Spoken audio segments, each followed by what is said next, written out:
Greetings to all of you from the St. Paul Missionary Baptist Church. We are grateful that you chose to participate in this video series with us. My name is Vince Pearson, and I will serve as your moderator for today's topic, emergency planning. And I believe we have two outstanding individuals in the business community to join us this morning. And with that said, I would like to give you a few introductions of the individuals who we have joining us this morning. We have with us Gary Strong, who's the Chief Executive Officer with the American Red Cross. In September 2015, Gary Strong was named the Chief Executive Officer at the California Gold Country region of the American Red Cross. In this position, he leads the Sierra Delta and Northeastern California chapters, which include more than 2,700 volunteers and 40 employees who respond to nearly 800 local disasters each year and serves close to 5 million residents in the 24-county region.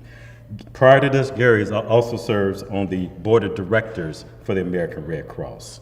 Gary earned his Bachelor's of Arts in Business Economics from the University of California, Santa Barbara, after which he was a CPA with Ernst & Young, controller at the Los Angeles Times, and senior VP of Finance at the Sacramento Bee.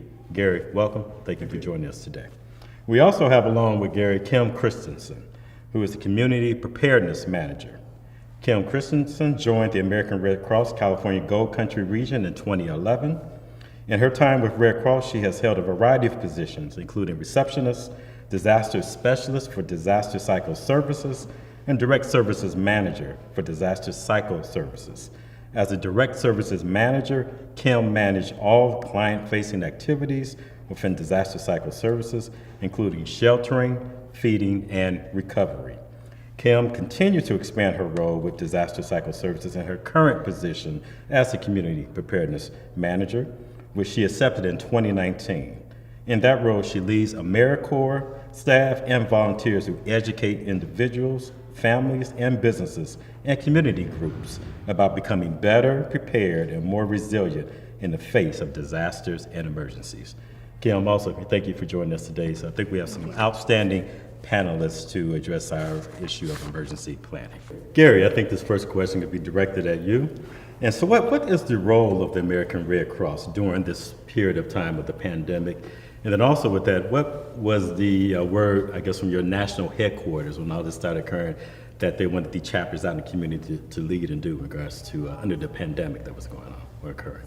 Great, thanks for that question. And I hope you'll indulge me and let me tell you a little bit about the Red Cross generally, what our mission is, because we're one of those organizations where you only know about the Red Cross by what your connection is, well, how you've been impacted by them over your lifetime.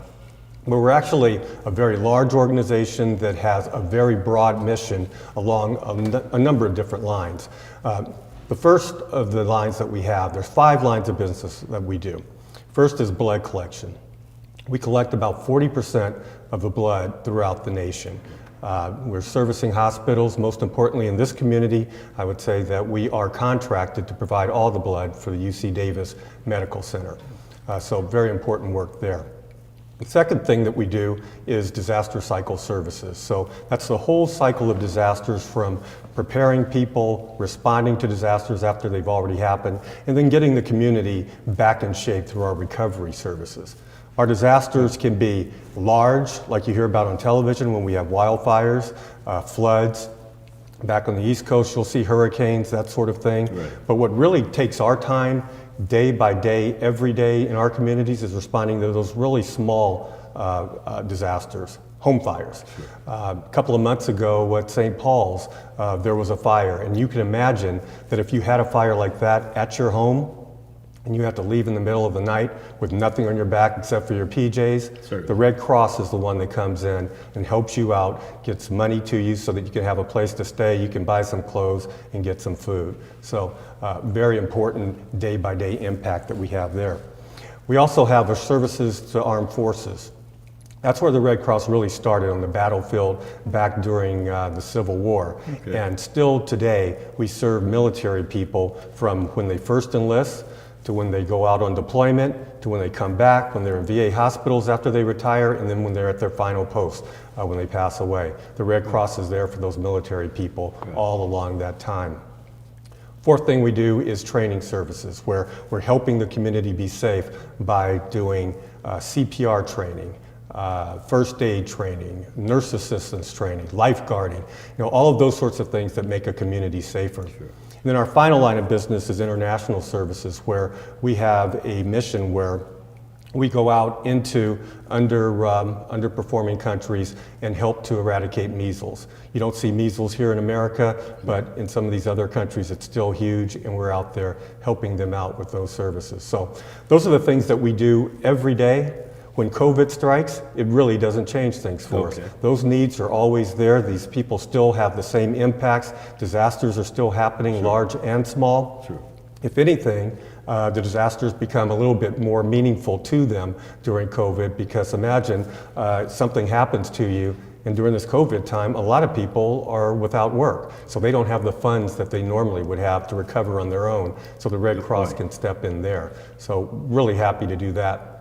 A couple of things that we do that are on top of our normal activities because of COVID is, the schools are out, right? Sure. So people that are, the young ones that are getting subsidized meals, they don't have a way to get that unless somebody comes in and helps them. And the Red Cross is getting involved in that mission. We're just starting to do it here in the Sacramento area, but in LA, they've been servicing the LA school district during this whole period. And during these over 2 months now that the pandemic has been going, they've served over 20 million meals to kids. Oh, wow. So a lot of work going on, very important work, and we think we're being very helpful to the community. I think your second question had to do with what the guidelines were that were given to us by our national headquarters. Correct. And I think the best way to describe it is the overwhelming guideline they gave us is that they want us to keep our staff, our volunteers, and the people that we serve safe during this virus. So they have really focused us on paying attention to what the science is saying, paying attention to what all of the leading responsible health care people are telling us. So we are doing all of those things that you've heard of and we've been talking about for months.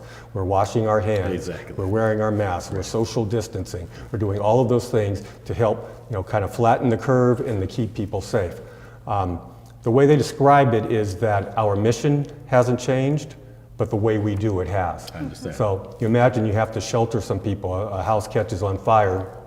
A couple of weeks ago, actually, in Yuba City, a 14-unit apartment building caught fire. Those people were all displaced, needed somewhere to go. Typically, we would have gone to a church or to a school, go to their gymnasium, and we would have put up cots and taken care of those people there. Social distancing, we can't do that. So we have to go out and put people out in hotels. Definitely more expensive to do that. If you look at our training services, where we might have a classroom normally of, 20, 30 people, in order so that people can be separated adequately, you might have only 6 or 7 people in a particular class. So really driving up the cost of service, but we're here to do that service, and we're going to keep doing it. Thank you very much. That was very comprehensive. I think when all this COVID-19 pandemic started, American Red Cross might not have been the first agency you think of first, but now you clearly understand how you are still involved in what's going on and how you can still be a benefit to households or individuals or the community as a whole. So I think that was a very good outline of that. So really, really appreciate that. Good. All right, next question we have. So coming from the Red Cross, so looking at things from the angle of the Red Cross, what are some things we should consider from the standpoint of our household or our community to help be better prepared for COVID if there's a second wave in the future? Well, Vince, that's a good question. Of course, as a community, we want to reduce the spread of the disease. And as Gary said, we're taking all those steps that we've heard on our local news. So we emphasize, 5 actions that you can take to be safe, washing and cleaning your hands often, 20 seconds at a time, avoiding close contact with folks, keeping that 6 feet distance, covering your mouth and nose with your protective mask, using your elbows, if you cough or sneeze, you definitely want to do that. And then clean frequently used areas, disinfect them in your home and your vehicle, because you're going in and out. We do have You also want to be prepared in case, as Gary mentioned, in case we do have a disaster, such as home fire and of course wildfire, which is prevalent here in California. So we can be Red Cross ready in a couple of ways. We have a few tips to help you out. And it's kind of simple to remember. You need to get a kit, make a plan, and be prepared and be informed, sorry. So with your kit, you can have a kind of a backpack style, we call it your go kit, something that you have items enough for 3 days, each family member. And then of course we have something that's a little bit longer for about 2 weeks, and then a larger duffel bag. And we have a nice handy sheet, then we have a 21 weeks to be prepared. Okay. And so it kind of breaks down each week what items that you need to purchase to put in this duffel bag for each family member. Now you want to take a tour of your house first because you might already have a first aid kit available, right. Water, non-perishable food, batteries, flashlights. Those are some of those things that you want in the kit. Of course, you also want to have important documents, copies of things, just in case you cannot grab those and in case of the emergency. And then as well, just in case your cell phone does die. So you want to have a contact list. Write down those names, phone numbers, and emails that are important. Very good point. That you need in disaster. A lot of people say, I have my phone, I can look it up, but it dies, then you can't remember the name or the number at that point, because you're panicking and in a hurry. So those are some of those good items that you can put in there. Make special note if you have infant, or if you have pets, or seniors in your home, or folks that have access and functional needs. They may need additional items. Sure. And you want to have those in your kit as well. You want to make a plan, right, so that everyone knows their role. When we do have a disaster, depending if it's the home fire or the wildfire or something else, you want to make sure everyone knows what they need to do in that. So you get your kit, make a plan, make sure you're informed, listening to local news, having that radio, which goes in your kit as well, so you're tuned in to knowing what's happening next, looking for a watch or a warning. Do you need to leave now or, stay in place?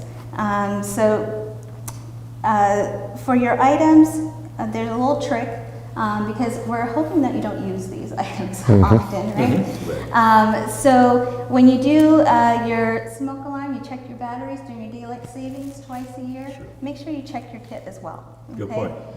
So if you make sure your water's not expired, your batteries are not going bad, make sure your first aid kit is fresh and ready to go. So twice a year, check your batteries, check your kit.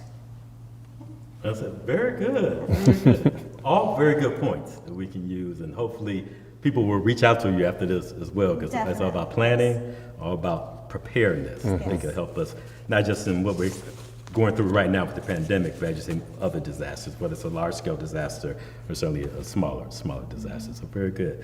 Let's say if we experience a worst-case scenario, and we are sheltered, let's say for maybe like 8 weeks now as we go forward, and we have some limitations placed on us with that. What are some of the minimum items that we should look at or that we should have in our household? Well, in addition to having your kit ready and prepared, for this circumstance that we're in now, medication is super important. If you're taking medication, you want to have at least a month's supply of medication, and 2 weeks of supply of food and supplies for each member in your home is critical. And really make a plan. Sure. Information is important. Sure. For all family members, the little ones to the big ones, they need to know what's going on and what they should do. And be prepared just in case there's, right now we have the schools closed. They may go open and they may close again. So be prepared for those school closures, childcare facilities, what to do next for your child. If there's any changes in your workplace, make sure you're staying informed of the information that's coming out from your job. And stay informed with the local news. Information is very critical at this point, this time. So, and then, just coming back to Red Cross, we have lots of resources to help you out. We have a special website, redcross.org/coronavirus, and redcross.org/gethelp. and you will find extensive list, survival kits, safety tips, lots of information that we went over today in more detail. Oh, very good. One thing I caught upon, and then we'll come back, is that you mentioned about getting the little ones involved, and kids, at this point you see a lot of stories on the news of Yes. people like, you know, my kids are at home, you know, we're trying to do things from a distance.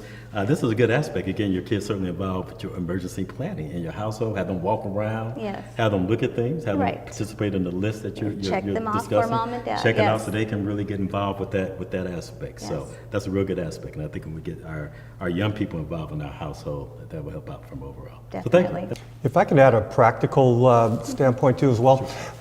The good news is that we've gone through this. I mean, usually you have a plan, it's a textbook plan, but since we've all experienced what it's been like for the last several months here, we know about some unreasonable things that can come up. You know, people hoarding things, that sort of thing. Exactly. We've seen it happen. We can protect ourselves against it in the future. Yeah, very good point. Very good point as well. Well, again, Gary, Kim, thank you again. Those are very good answers. I think a lot of people see the Red Cross out there from standpoint of just maybe a blood aspect or blood drives. Yes. It's good to hear all these elements that the Red Cross brings to us as a community, and hopefully as a community we'll take advantage of the services that you have there. And we appreciate even your assistance during this period right now during the pandemic. You are a valuable player in that as well, so certainly appreciate the feedback and all that as well. So thank you again for being part of our question and answers this morning. Thank you very much. Thank you.